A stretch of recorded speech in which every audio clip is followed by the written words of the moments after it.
ఆంధ్రప్రదేశ్లో కూటమి ప్రభుత్వం వచ్చిన తర్వాత అరాచక పాలన, హింసాత్మక రాజకీయాలు ఏపీలో చోటు చేసుకుంటున్నాయని, వీటిపై ఢిల్లీలో ధర్నాకు పిలుపు ఇచ్చిన సంగతి తెలిసిందే. కాగా ఈరోజు జగన్ ఢిల్లీలోని ఎంపీలు, రాజ్యసభ సభ్యులు, ఎమ్మెల్సీలతో పాటు పార్టీ నాయకులు, కార్యకర్తలతో ఢిల్లీలో భారీ ధర్నా నిర్వహించారు. అయితే జంతర్ మంతర్లో ధర్నా చేపట్టడానికి ముందే జగన్ స్పందించారు. ఏపీలో కూటమి ప్రభుత్వం అధికారంలోకి వచ్చాక 45 రోజుల్లోనే 35 రాజకీయ హత్యలు జరిగాయి. వందల ఇళ్లను ధ్వంసం చేశారు. ప్రభుత్వ, ప్రైవేటు ఆస్తుల్ని ధ్వంసం చేశారు. 1000కి పైగా అక్రమ కేసులు పెట్టారు. గిట్టని వారి పంటలను కూడా నాశనం చేశారు.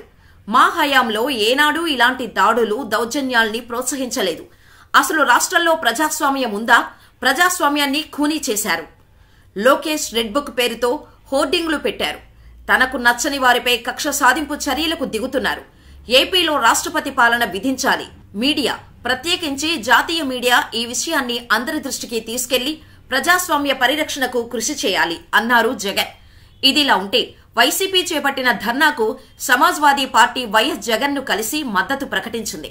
అఖిలేష్ యాదవ్ కూటమి ప్రభుత్వంపై విమర్శలు చేశారు. ఏపీలో ప్రజాస్వామ్యం లేదు, అధికారంలోకి వస్తుంటారు, పోతుంటారు. కానీ ప్రజాస్వామ్యాన్ని కాపాడాలి. రేపు మళ్లీ జగన్ సీఎం కావచ్చు. ప్రత్యర్థుల ప్రాణాలు తీయటం సరికాదు. ప్రత్యర్థుల ఆస్తులను ధ్వంసం చేస్తున్నారు. కార్యకర్తల కోసం జగన్ పోరాటం చేస్తున్నారు. కార్యకర్తలే మళ్లీ జగన్ ను సీఎం చేస్తారు. టీడీపీ ప్రభుత్వం ఎలాంటి సందేశం ఇవ్వాలనుకుంటోంది? భయంతో ప్రజాస్వామ్యంలో గెలవలేరు. అధికారంలో ఈ రోజు ఉండొచ్చు, లేకపోవచ్చు. ఏపీలో శాంతియుత వాతావరణం నెలకొనాలి.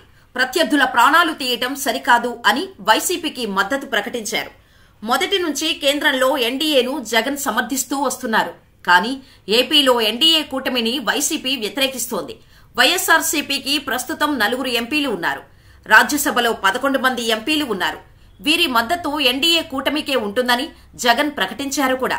దీని అర్థం ప్రధానమంత్రి మోడీ సానుభూతి తప్పకుండా తమపై ఉంటుందనే నమ్మకం జగన్కు ఉందనే చెప్పాలి. గత ప్రభుత్వంలో 22 మంది ఎంపీలు వైసీపీకి ఉండగా వారు ఎన్డీఏకు మద్దతు ప్రకటించారు. ఒక్కరోజు కూడా ప్రధానమంత్రిపై కానీ, ఎన్డీఏ కూటమి ప్రభుత్వంపై కానీ వ్యతిరేకంగా మాట్లాడిన దాఖలాలు లేవు. ఆంధ్రప్రదేశ్కు రావాల్సిన విభజన హామీల గురించి కూడా 5 ఏళ్లలో ఒక్కరోజు కూడా ప్రస్తావించలేదు.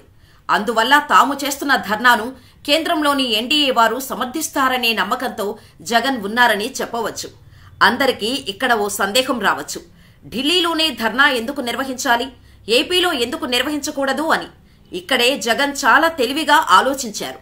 ఏపీలో ధర్నా నిర్వహిస్తే దేశమంతా తెలిసే అవకాశం ఉండదు. వారు అనుకున్నది జరిగే ఛాన్స్ కూడా లేదు.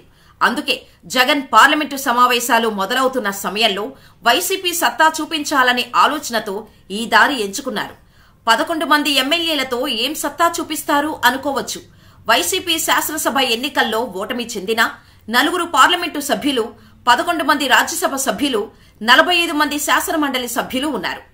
వీరితో కలిసి ఇతర పార్టీలకు చెందిన వారిని కలుపుకొని తమ సత్తా చూపేందుకు ఢిల్లీని వేదికగా చేసుకున్నారు జగన్. ఇలా చేయడం వల్ల పార్లమెంటు సమావేశాల సందర్భంగా దేశమంతా ఒక్కసారి వైఎస్ఆర్సీపీ వైపు చూసే విధంగా జగన్ ప్లాన్ చేసి ధర్నాకు పిలుపునిచ్చారు. అయితే జగన్ మొదటి 6 నెలల కాలం ఎటువంటి ఆందోళనలకు పిలుపు ఇవ్వకుండా ఉండాలని అనుకున్నారట. కానీ రాష్ట్రంలో హత్యలు, అత్యాచారాలు ఎక్కువయ్యాయని, పలువురు వైసీపీ కార్యకర్తలను నరికి చంపుతున్నారని తెలియచెప్పటం ద్వారా ప్రధాని దృష్టిని వాటిని తీసుకువెళ్లే ఆలోచనతో జగన్ ఈ ధర్నా నిర్వహించాడని చెప్పవచ్చు. కాగా మంగళవారం రాత్రి ఢిల్లీకి చేరుకున్న వైఎస్ జగన్మోహన్ రెడ్డి నేతలు ఇప్పటికే రాష్ట్రపతి, ప్రధాని, కేంద్ర హోంశాఖ మంత్రితో సహా కేంద్ర మంత్రుల అపాయింట్మెంట్ కోరారు. రాష్ట్రంలో 45 రోజులుగా కొనసాగుతున్న హింసాత్మక ఘటనలు, దాడులపై జగన్ వారికి ఫిర్యాదు చేయనున్నారు. ఇదిలా ఉంటే మొదటిసారిగా జగన్ ఢిల్లీ కేంద్రంగా ఆందోళనకు దిగారు. దీనిని ప్రధానమంత్రి కానీ, ఎన్డీఏ కూటమి కానీ సమర్థిస్తుందా లేదా అనేది ఆలోచించాల్సి ఉంది. ఎన్డీఏ కూటమికి వ్యతిరేకంగా ఎత్తిన జెండా కాబట్టి ఎట్టి పరిస్థితుల్లోనూ ధర్నా సక్సెస్ అయ్యే అవకాశాలు ఉంటాయా లేదా అనేది చూడాల్సి ఉంది. Today we stand before this country in the capital of our country. We stand before and we question whether democracy is prevalent or not. In our state, the state of Andhra Pradesh, where the very word democracy means equitable justice. And today in the state of Andhra Pradesh, you have a scenario where equitable justice is denied, where democracy stands limping. That is the plight.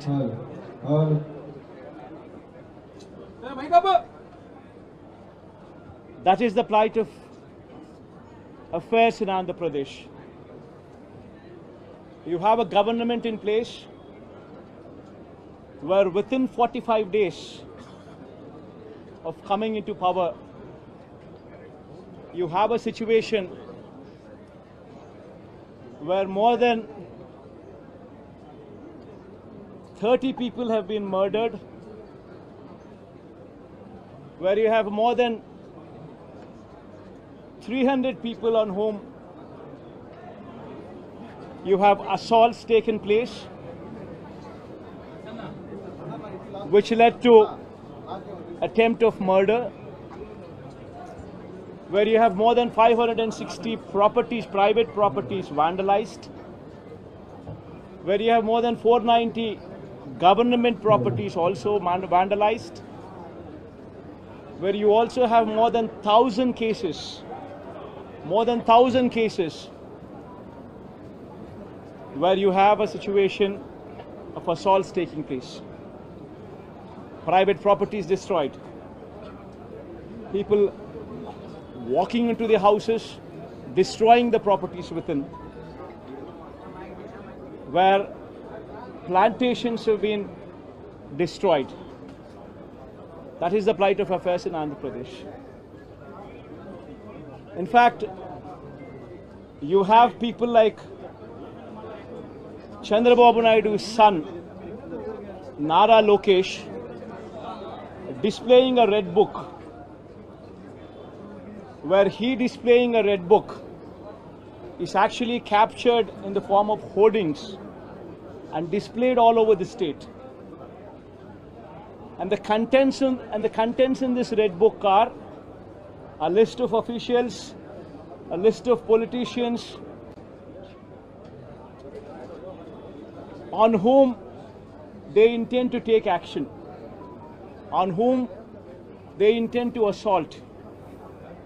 And this kind of hoardings, starting off with Chandrababu Naidu's son, blatantly being displayed all over the state in Andhra Pradesh, where you have a situation where you're giving instructions to the police that our people would vandalize, our people would kill, our people would assault, and there should be no action taken on them. When you have somebody like Nara Lokesh, Chandrababu Naidu's sons, holding this red book, and this red book being captured in the form of hoardings. Now think about what kind of message it is sending. Now he starts off with a red book at the state level. You have a similar kind of red books being displayed and vengeance being taken at everybody from the grassroots level, at the village level. Now this is the plight of affairs.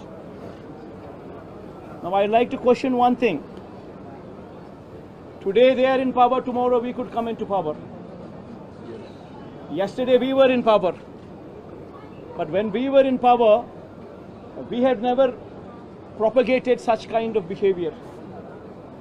We have never encouraged people to take vengeance like this. We have never encouraged assaults. We have never encouraged private property being vandalized. We have never encouraged government property to be vandalized. We have never encouraged killings. But today the situation is different. Now if we don't question this, being part of democracy, then can you imagine the plight of democracy going forward? if this were to be encouraged. I urge the entire media, the national media especially, I also urge various parties who actually constitute democracy to have a look at these photographs what are displayed, to have a look at the video clippings which are being displayed. Have a look at them and then ask yourself, is this what we want from democracy? You have various photographs tonight, people are being hacked to death.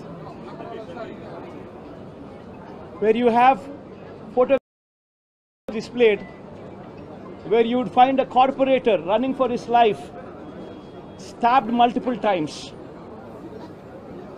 Where you would have various photographs and video clippings displayed.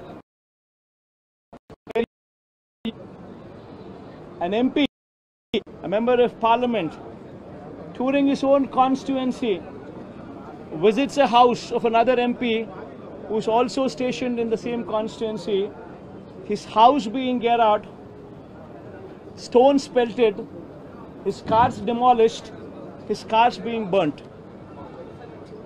These kind of video clippings and these kind of photographs are also being displayed. You would find various photographs where such ghastly incidents take place and where cops are mute spectators. In fact, the worst off thing is the cops foist false cases on the victims rather than sympathize with them. This is the plight of democracy.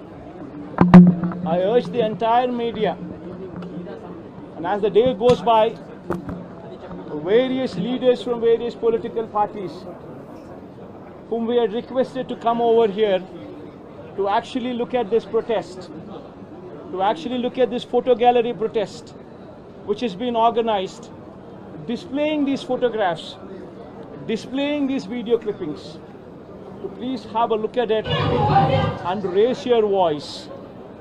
Because if we in democracy do not do this, then none can protect democracy. We would have to question the plight of democracy. If this were to be encouraged, what would be the plight of democracy going further? I request all of you to have a look at it, question yourself, introspect yourself, and please take it up as an issue to question whether these kind of acts are to be permitted in a democracy or not. This is my humble request. I request all of you to have a look. I urge you, please have a look at them before you can speak of anything else. Mr. Reddy, there has been a I think you can have a look at them.